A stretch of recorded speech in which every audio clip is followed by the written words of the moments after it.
I am Ciara Elle Bryant. I am from Miami. I currently am residing in Dallas. I've been a multidisciplinary artist for the last 10 years, and I make installations. My practice has evolved over the last couple of years. So now, instead of just focusing on Black identity and Black culture, I'm specifically talking about my identity and how I'm moving through the world. I was in school and I realized everything in these fantastic books had nothing to do with Blackness and Black culture. So I decided to put the effort into documenting and researching practices that have just existed in the Black community for the last 300 years. And then I kind of transitioned into how I am existing in this culture. So self-portraiture has been in my work since the beginning. I can't necessarily get away from it, even as much as I try. I can't leave it. A lot of my work is personal, so I don't know if I could shoot anybody else in these roles that I'm taking on or experiencing. And some of the imagery has always been either in a habitat that I've lived in or experienced. And some of the things that I've ended up filming for videos and installations have been directly in those areas or from those areas. So whether it be the trash or whether it be the flowers or the bamboo that grows in that particular neighborhood, I will make sure I have that tie across. Aya is a installation piece that incorporates video as well as imagery and text. The word Aya is reference to the Dinka symbol for fern, and it is something that I've been drawn to recently because of the way that Aya, the fern, can exist in habitats that are unfavorable. They're resilient, resourceful, they can endure a lot, and they just show up and survive. The video piece that is in this installation is a collection of memories, earth, audio, and experiences throughout the time that was the most difficult in my life. It's just an amalgamation of trying to explain what was happening and how I was existing while it was happening. So we have some audio that are voicemails and memos from conversations, as well as scenes and clips from me at my best, even though I wasn't at my best. The images are a self-portrait of me taking care of myself, essentially ascribing to imagery them from the 70s of femininity and strength, as well as just experiencing this new world of what I want to pivot into. Some of the vinyl images that are also in the space that are in these frames of circles and clusters of circles are referencing lack of memory, as well as a confusion and haze of what was happening. And the text that exists in this piece is from a song, and these specific lines in this song were a testament to me answering the task of taking care of myself. So understanding that I was losing faith and I had to find it again and wait for it to show up, or wait for myself to show up for myself. One of the things that I've been doing recently is layering images as well as video to create a sequence of something new or different. Either I use a specific lighting technique to record, or in post I ended up adjusting the lighting or the imagery and layering it, either the one or two different videos on the history of Black people passing knowledge on. They had very limited ways of doing that without being able to legally read and write, so we use music. That is the one thing I just can't let go of. However, my work is very bright sometimes, and the one thing I will always say is it reminds me of home.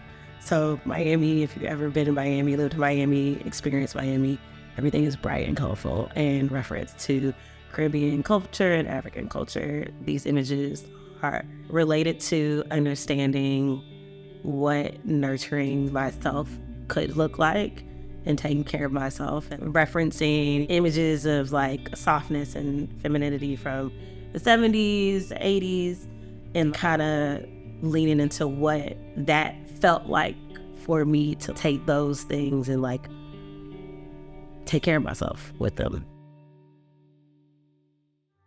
My name is Tina Medina, and I'm from West Texas, Lubbock, Texas, and I'm an artist and an educator and a curator.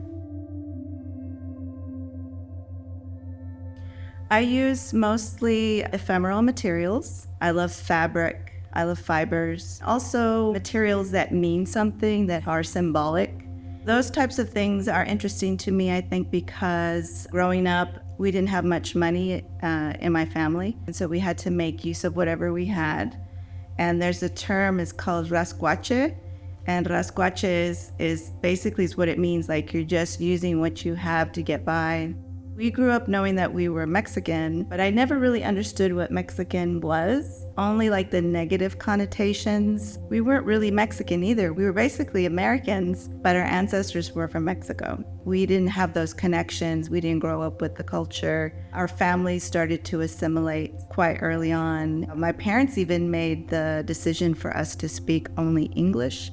So for me, there's a huge piece called Ancestra Poderosa, which means powerful ancestor. And I also added de los fronteras, which means of the borderlands. With that piece, I was thinking about an ancestor, or specifically my own ancestor, who watches over me.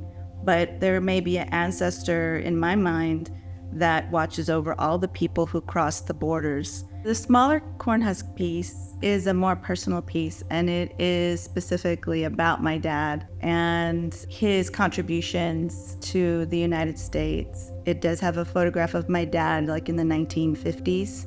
So he's probably like about 5 years old.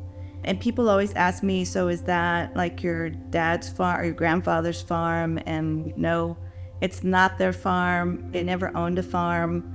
They only worked on other people's farms. You could also apply it to many other people whose dads did the same kind of work, who did labor in the fields as migrant workers, and also who still continue. There's still people who continue, and still children who continue to work in the fields based on our current laws. I feel like my art is my own way of protesting and also trying to make other people aware of things that are happening in our country. That's why I put his picture inside the produce bag. So the bag mimics a kind of like a chain link fence or a cage. And then above him are embroidered plants or seedlings that are coming out, sprouting out from the photograph. And then underneath him is a small remnant, I call it a remnant of the United States flag. So the embroidery pieces are based loosely on women. I don't really know these women, but I wanted to make sure that their faces looked sort of indigenous. I did want them to be specifically female. They are based on this idea of women being really connected to the earth and to vegetation, and we are also the ones that are nurturers. And one is nopal rosado, which means pink cactus. So one has like these cactus-like forms coming around her face and her head. So it's almost like they're wearing these beautiful crowns.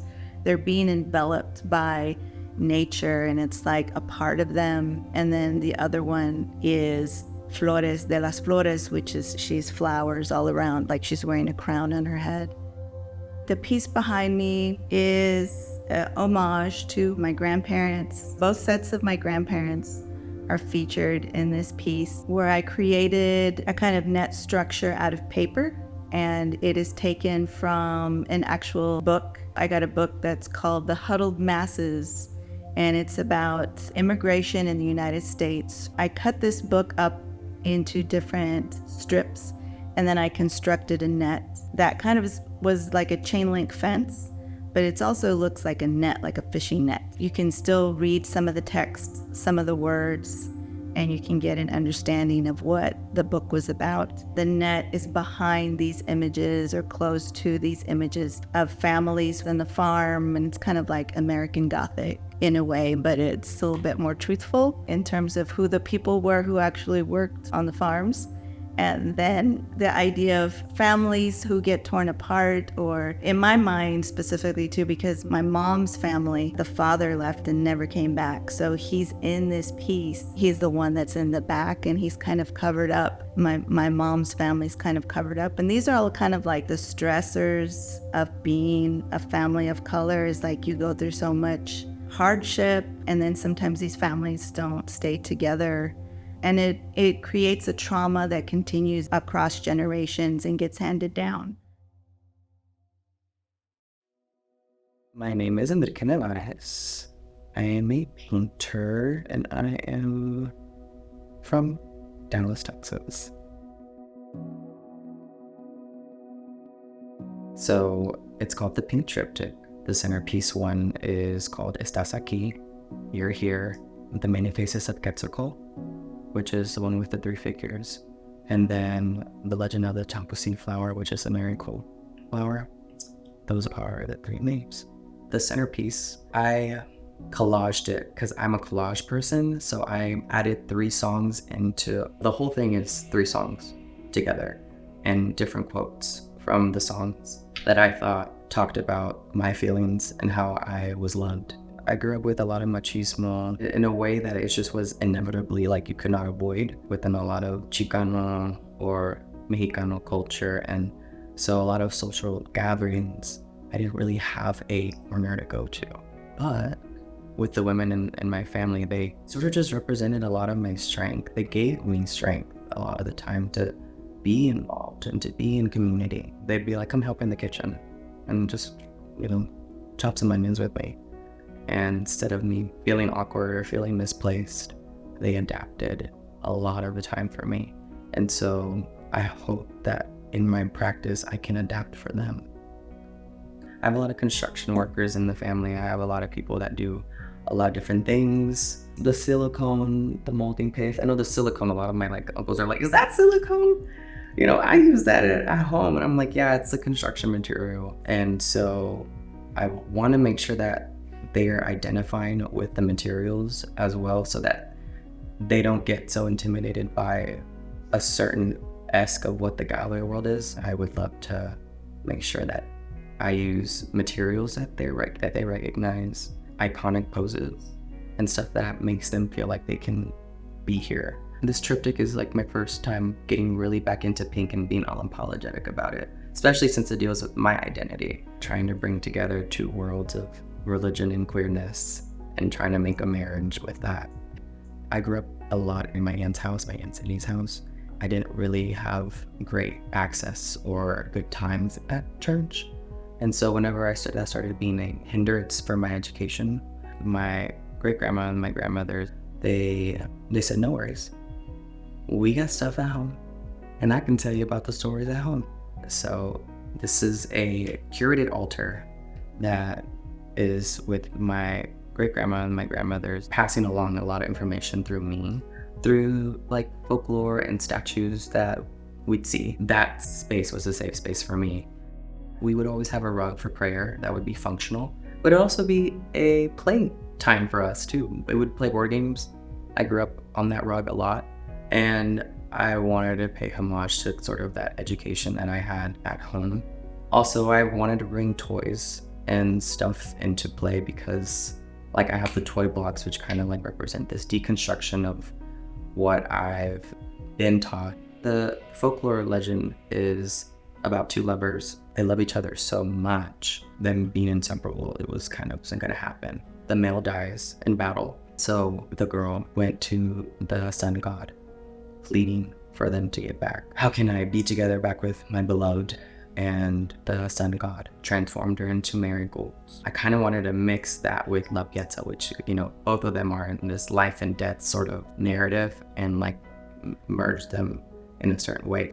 This is the many faces of Quetzalcoatl, and I wanted to have me and then the Chicano and then the Vaquero culture come in. And so I was like, I want these characters to come in, no matter how masculine they are or whatnot, and then have them in the space with me. I wanted to do the Trinity and then sort of also a Mayan God that was probably parallel to kind of Jesus's stance. The 3 are different faces of the god Quetzalcoatl in different forms, And I was like, let's just mix them up together and tango them. Why not?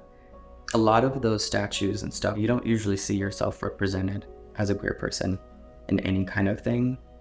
And I sort of had this fight with myself where I was trying to make space to survive in the conversation, still in the community with my family. And I was like, I have to merge this, even if it means I'm gonna get backlash. And that was sort of a big step for me. The other two are in different domestic spaces with from queer friends. And the centerpiece was and is the only one that deals with being actually at home.